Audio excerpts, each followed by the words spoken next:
Hi, I'm Joe Feeks, editor of Poultry Health Today. We are at IPPE and we have some breaking news of sorts. Zoetis has just hit another milestone. They have now vaccinated 230 billion eggs worldwide with its Embrex InnovaJect machine. And Chris Williams is here to talk to us about it. Chris, you are probably best suited more than anybody in the company to talk to me about it because you were with Embrex 20 years ago when this machine first came along. Tell me about the early days.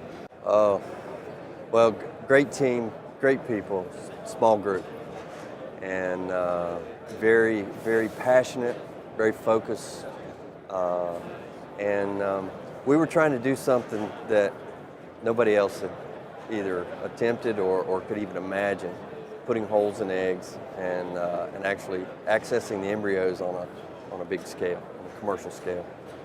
And it was done in the laboratories, and it was Dr. Sharma's milestone patents that we leased. And we were able to develop the equipment. It took us some time. We made a lot of mistakes. We learned a tremendous amount. And it truly revolutionized what we do here in the U.S. with broiler and even broiler breeder disease protection. Did you ever foresee the day when we would be celebrating at the 2015 IPPE with 230 billion eggs?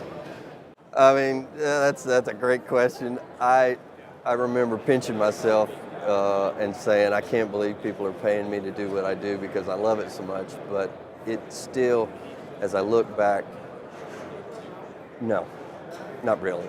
I mean, we thought we could change a lot. We thought we could really step out and you know, sky was a limit. I still can't believe this milestone for 230 billion is a lot. And how did people in the industry react at the time? I mean, when you were telling them that you're working on technology that punches holes in eggs to deliver vaccine, did they all move to the other end of the room, or what happened? Well, we had some believers, and without those believers and people that would try to help us with our technologies, but we wouldn't be here, obviously. Some of the integrators, it's phenomenal how much they put up with from our development side. But once they saw the equipment, and it's pretty robust and it's user friendly. Once they saw the light there, you could see the switch go on. Everybody that saw it kind of said, when can I get one of those? And you knew at that moment that it was going to be big. You really did. So it was pretty exciting. What would you say was a big turning point for this machine? We had several, obviously, in the little incremental things, but I think the biggest turning point was when we were able to effectively sanitize between injections with only a 5-second window, and that turned a huge corner for us. And then the other wall that we hit was the clean-in-place systems for every day, having the same piece of equipment ready, sterile.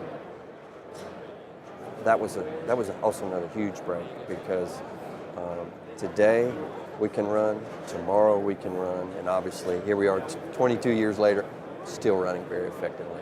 So. Now, you were telling me before that you are a physiologist. Yes, I'm an avian physiologist. So how does a physiologist get mixed up in the poultry industry?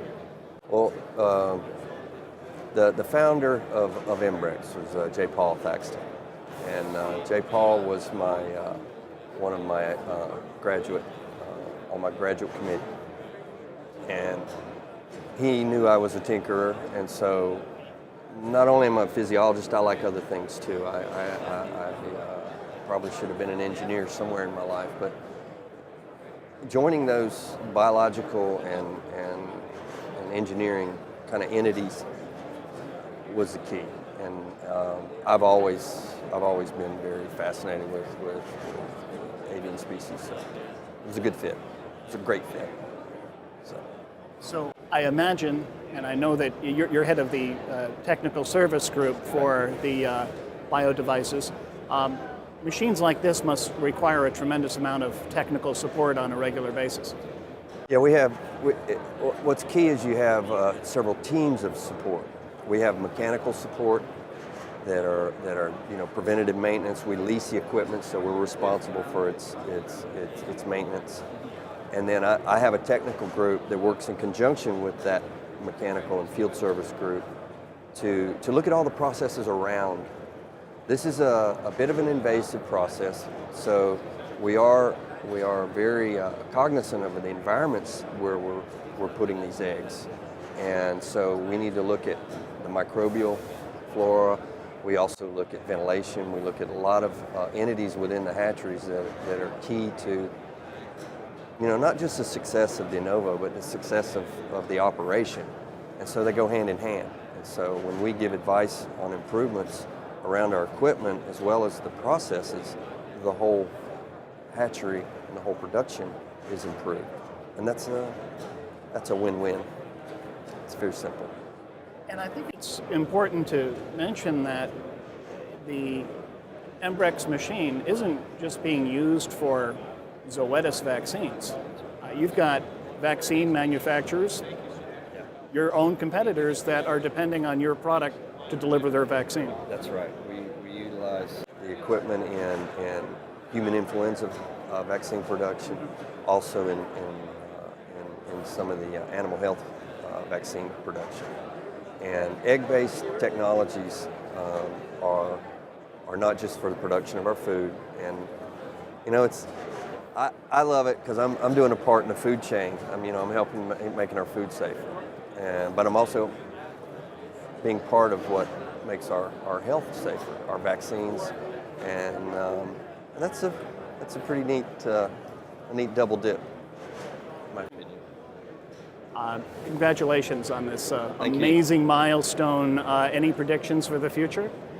You're going to see some pretty amazing things, I think, over the course of the near future. We're working on some devices that are going to really be an eye-opener for the industry. Still tinkering. Absolutely. Fantastic. Absolutely. We've been talking to Chris Williams, who's the Technical Service Director for Bio Devices at Zoetis. Congratulations once again. Thank you, Jim. You bet.